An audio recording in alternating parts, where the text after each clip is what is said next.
This is the B-24 you are going to fly today. You have made your pre-flight check, warm-up, and run-up. Today you're going up to 9,000 feet where you'll practice a few turns, dives, and stalls. You'll also investigate 3 and 2 engine flight characteristics. You are now waiting clearance to take off. 593, this is Tower. You are cleared for immediate takeoff, over. Tower, 1593, roger. You release the brake, advance the throttles to the stop. Your ship roars down the runway, gathering speed.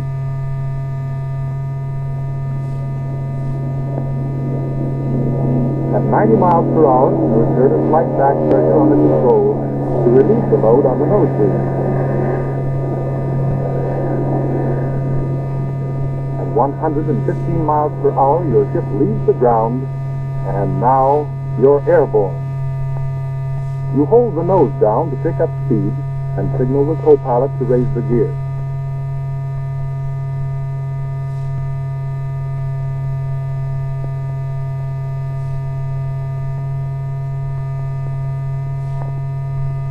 Your gear is fully retracted and your speed is climbing above the 135 miles per hour mark.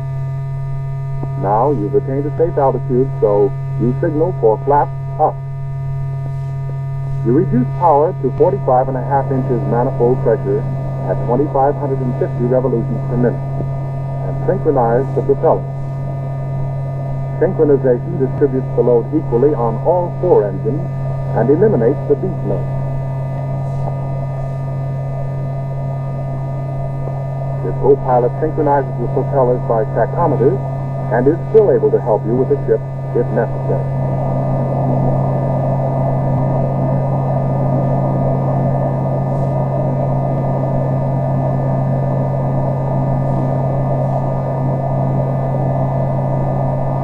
Later, you get more exact synchronization by blending the propeller shadows like this. When you get each pair of propellers adjusted, you beat synchronize the pairs by ear. Operate the switches in pairs, 1 and 2 together, or 3 and 4 together. If you're flying at night and tachometer synchronization doesn't satisfy you, synchronize visually by using the Albus light to make propeller shadows.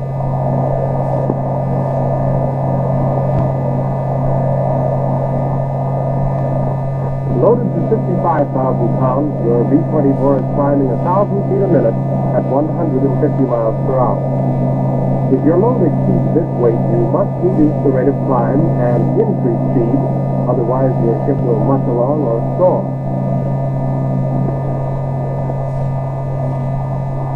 During the climb and at frequent intervals thereafter, check your instruments. Your rate of climb is now 1,000 feet per minute. Airspeed, 150 miles per hour. Manifold pressure, 45.5 inches at 2,550 revolutions per minute.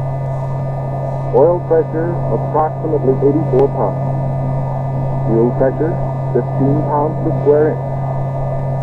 Oil temperature is under 80 degrees centigrade, and cylinder head temperature under 210 degrees centigrade. The readings on the four engines may vary slightly, but they will be approximately correct. The important thing to remember is that the reading should be well within the allowable range. Cylinder head temperature, for instance, should never go over 260 degrees centigrade. That is the maximum. If the temperature goes higher than that, ease off on the climb. You'll get a little more speed, which should cool the engine. If this doesn't work, open the cowl flap slightly. If the temperature continues to rise, try changing the mixture control from auto rich to full rich. If that doesn't work, ease off on the power. And if it still rises, you'd better return to your base. While above normal readings are not trouble themselves, they do indicate possible trouble. The logical thing is to check and find out what's wrong. There's one best way to fly these ships, and that's the right way. But don't worry, your instruments check okay, so relax a bit until you reach altitude.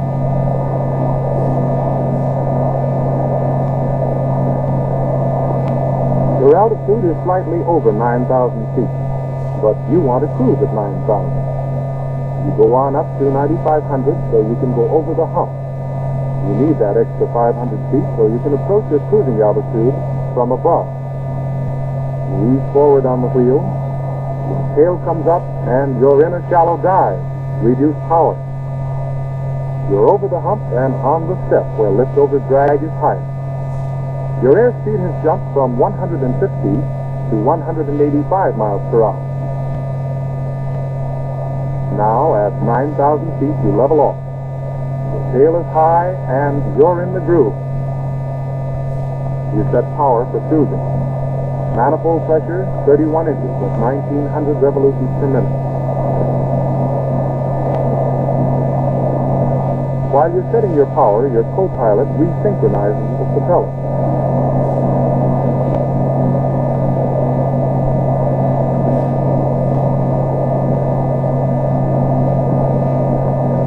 Place mixture controls in auto lean.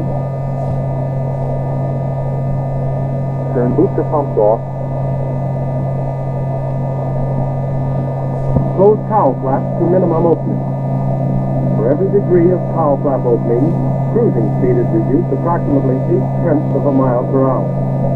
Cowl flaps opened more than 1/3 may cause tail buffeting and a loss in lift due to the spoiled airflow. High airspeed cools better than open cowl flaps, so it's a good idea to keep the flaps closed unless otherwise indicated.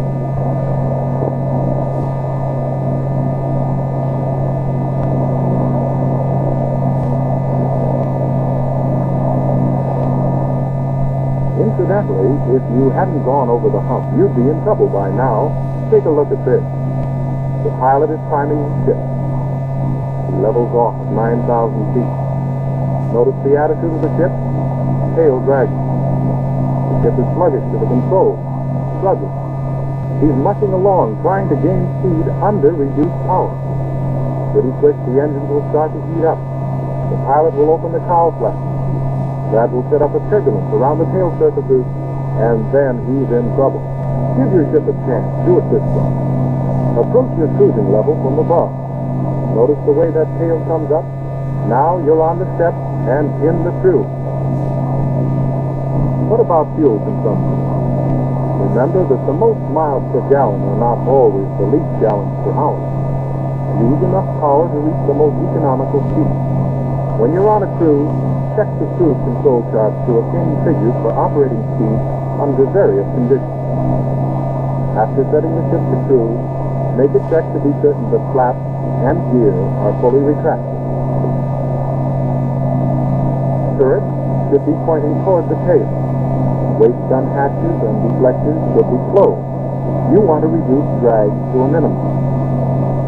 This is really a flying battleship. It is big and fast and easy to handle. But remember, this ship was not designed for rolls, loops, spins, or inverted flight. If you'll always keep that in mind when banking or maneuvering, you'll not deliberately exceed safe limits. You're still in the groove, cruising at 9,000 feet. Oil temperature, 75 degrees centigrade. Cylinder head temperature, 210 degrees centigrade. Oil pressure, 90 pounds per square inch, and fuel pressure, 15 pounds. Your engines are still within the allowable range, and that's exactly the way you want them. If an instrument does go over the maximum, don't get excited.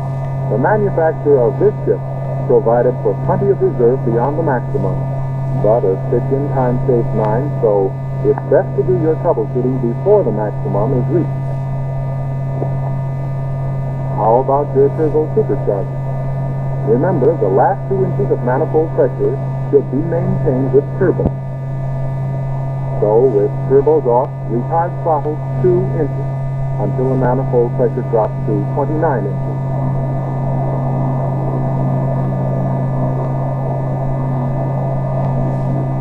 Then set the turbo superchargers to maintain 31 inches of manifold pressure.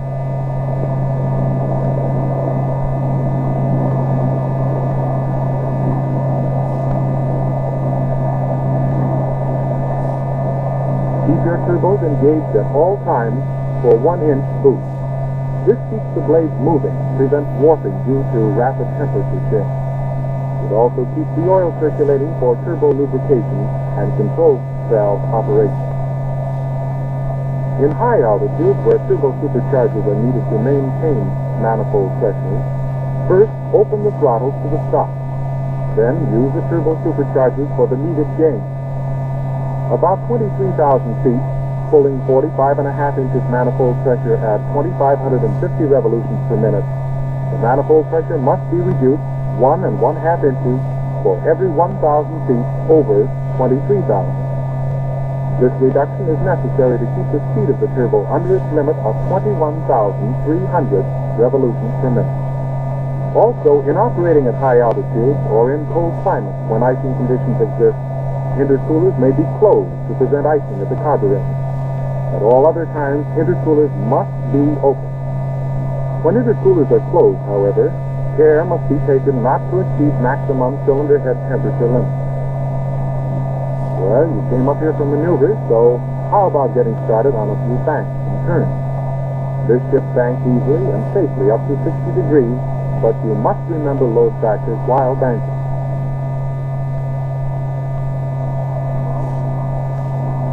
In a 30-degree bank, notice how smoothly, easily the ship handles. Your altitude remains constant as you make left and right turns.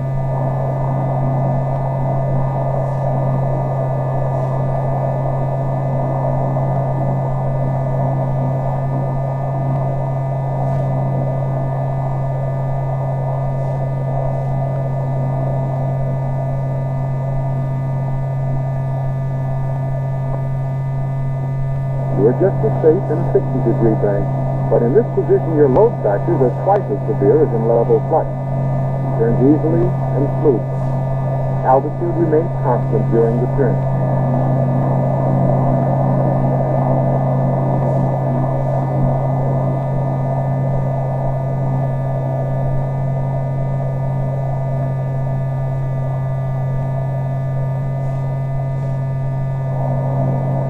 Now here's what the turn looks like from the inside. Watch that artificial horizon. You'll notice, if you're not careful, you're apt to lose some altitude, but an increase in power and back pressure on the wheel will correct that.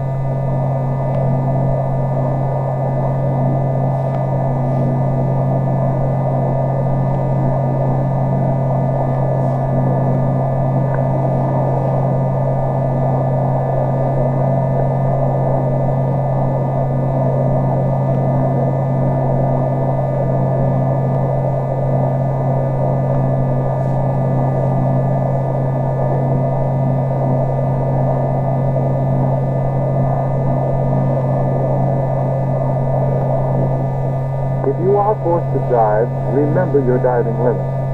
These limits vary according to the gross weight of your ship.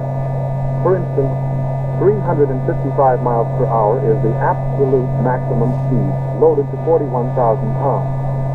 If your ship is loaded to 56,000 pounds, your top speed must not exceed 275 miles per hour.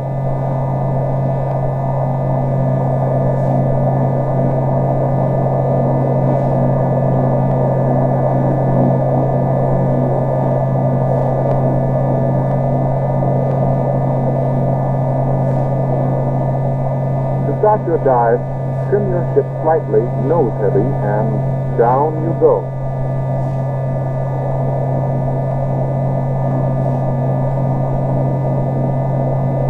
Your airspeed builds up rapidly, 220, 230, 240, 250 miles per hour. Ease back gently on the controls.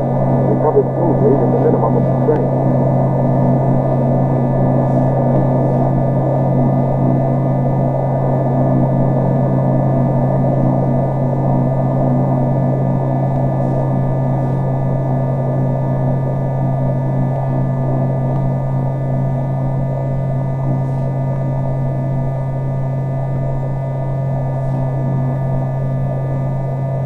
How about another one of those dives? They're important, so you want to be certain you keep on the safe side. Controls should be handled as slowly and as smoothly as possible. Abrupt movements should be avoided. Your wing loading builds up rapidly on a ship of this size, so it's wise to keep your diving speed to its minimum. That gives you a wider margin of safety in the event you run through turbulent air.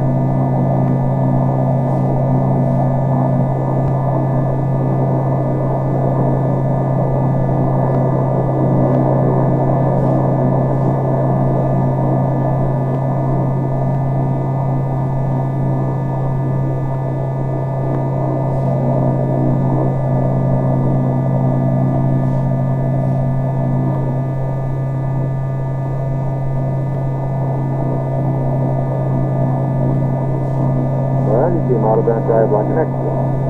Now, reduce speed to 150 miles an hour for a little maneuvering with flaps. Notice that the ship is in normal, level flight position. Extend flaps 10 degrees. In normal position with 10-degree flaps, the tail rises slightly, the lift is greater, and the ship is more responsive to the controls. Your ship turns easily and smoothly. Altitude remains constant during these turns.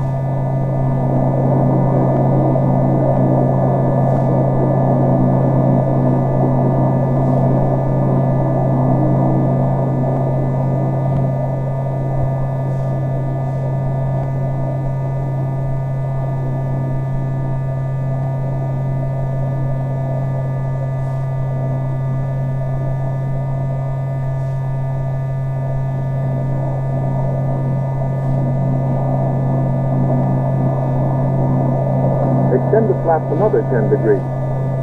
The attitude of the ship has changed noticeably. The tail is higher.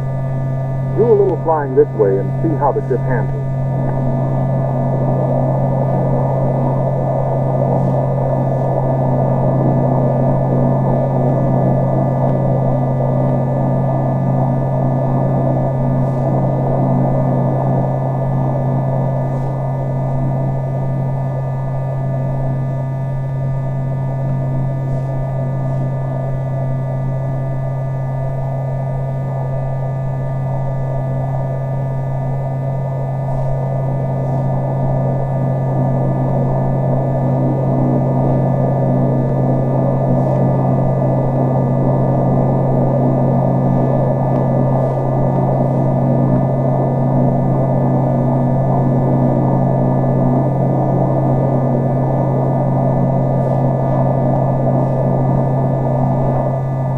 With flaps extended to 40 degrees, your ship handles smoothly and is completely maneuverable. You can make turns at lower speeds because your stalling speed has been greatly reduced. However, if your speed exceeds 150 miles per hour, flaps must be fully retracted.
seeing how she handles with flaps. Now let's see how she handles in a stall. With power off, put her nose above the horizon until she slows down to the stall and falls like this, straight down. Let the nose go down just far enough to pick up speed. Increase power and ease back gently on the wheel until you're in level flight. That was an easy. From the inside, that stall looks like this. You're cruising at 9,000 feet. Power off. Lift the nose above the horizon and the airspeed begins to drop.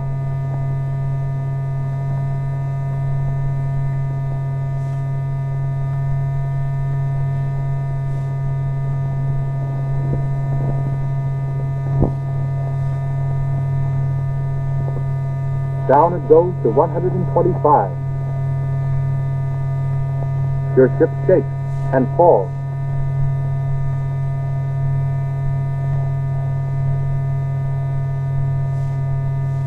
You increase power and ease back gently in the wheel.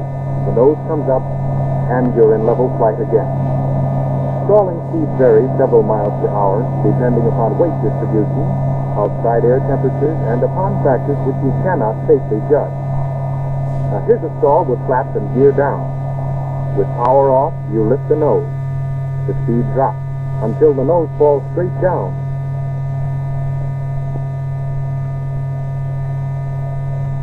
But as speed is regained, you level out again.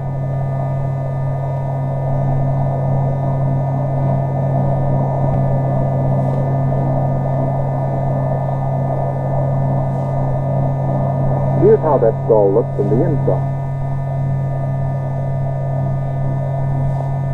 Power off. Pull the nose up, and the airspeed goes down and down and down.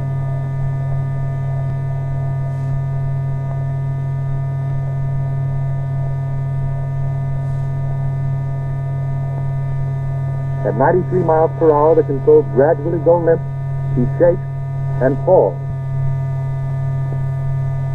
You increase the power and recover from the dive. This ship has no vicious flight characteristics. The stall is always forewarned by a violent shaking. In a normal stall, the ship remains level of its own accord, unless you encounter rough air. Then it may fall to one side or the other, like this. You recover with power, rudders, and elevators only. Ailerons remain in neutral. In a stall of this type, the use of ailerons would tend to increase or accentuate the stall. Stalling speed may vary, so in the event you have an unexpected stall, push forward on the wheel and increase power. Keep your dive as shallow as possible and ease back slowly on the wheel as soon as you pick up speed. Then, determine the cause of the stall and make the necessary adjustments. You lose altitude rapidly in a stall, so in practice stalls, you understand why it's a good idea to be a long ways up. So much for stalling. How about taking that flying battleship back up to working altitude for a little 3 and 2 engine maneuver?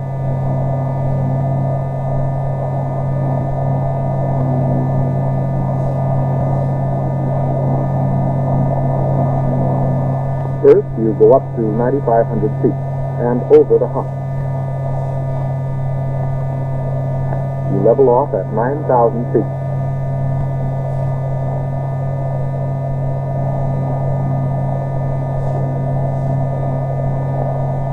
In this demonstration, you'll feather these 2 engines, first 2, then 1. 2 is the inboard engine. In preparation for feathering engine number 2, you increase the power on the remaining engines. Set the props on 1, 3, and 4 in higher RPM.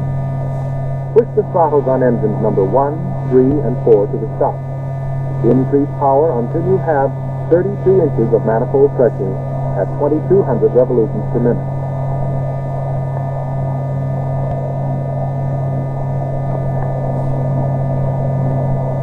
Before feathering the prop, pull the turbo on engine number 2. Retard the throttle and place the mixture control in idle cutoff. Then, reach overhead, raise the transparent guard, and press the number 2 quick feathering button. The propeller comes to full feather and stops revolving. Now, a little rudder tab to compensate for torque, about 3.5 degrees for an inboard engine. Close the cowl flap. With one engine dead, you still have excellent control. In an emergency, you can reverse the feathering procedure by first pressing the quick feathering button, then setting the mixture control to idle cutoff, then increase power. Loaded lightly and using only 65% of the power in 3 live engines, it's no trick to maintain a speed of 165 miles per hour in level flight. As a matter of fact, B-24s have made flights as high as 18,000 feet, loaded to 55,000 pounds with 3 engines by using additional power. When making deliberate turns with 3 engines, it is advisable to turn away from the dead engine. That is, keep the live engines on the inside of the turn. Otherwise, the thrust of the live engine, combined with the bank of the plane, might cause a slipping or stalling condition.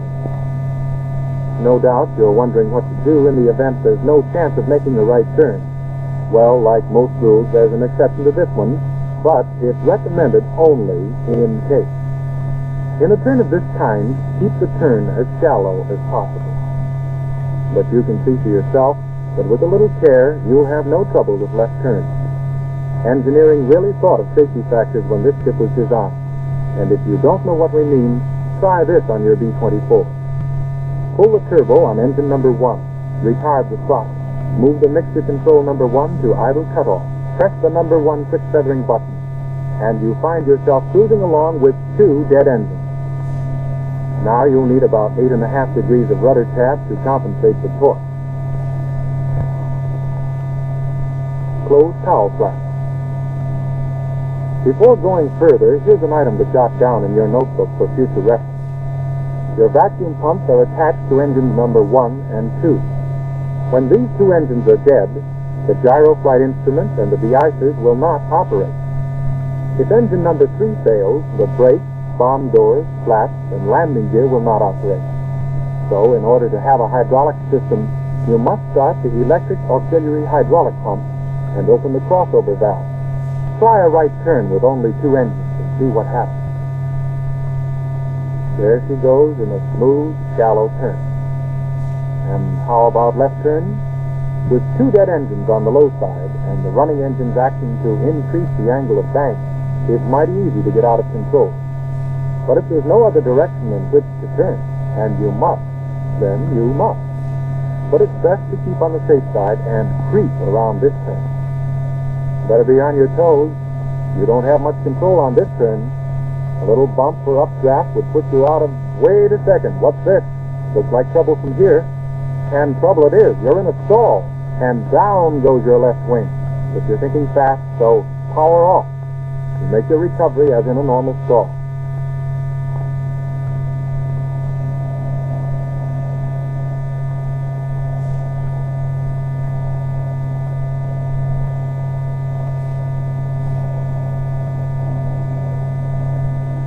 Here's what that turn looks like from the inside. Your speed is 150 miles per hour, and your altitude is 9,000 feet. You're turning toward the left. Your ship wants to bank, so you give it right aileron to hold the wing up. You give it more, and more, and more. But she stalls. You retard the throttle, and down she goes into a long dive. Your recovery is the same as for your practice stalls, and you're in level flight again.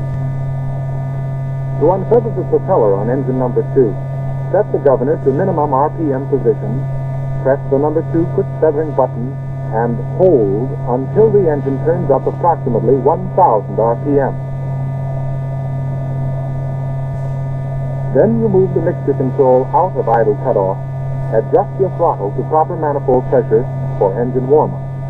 When warm-up is completed, set prop to the desired pitch, and set the throttle to the desired pressure. To unfeather the propeller on engine number 1, set the governor to minimum RPM position, press the quick feathering button. But you don't do it that way because your prop unfeathers and feathers again. You'll have to hold that button down longer.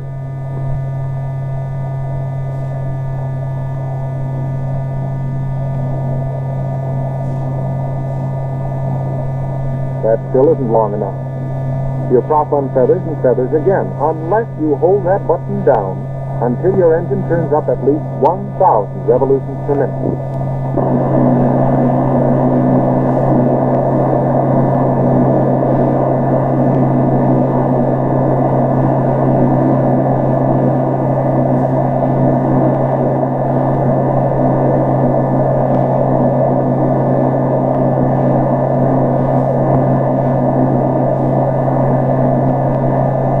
back on all 4 engines again, so you can sit back and look at the scenery until you catch your breath. Anyway, school is just about out for the day. You've had a chance to fly the ship, and if you remember the fundamental facts that you've learned, you'll find that the B-24 is the fastest, hardest hitting, and safest 4-engine bomber that can be given you by the Air Forces of the United States of America.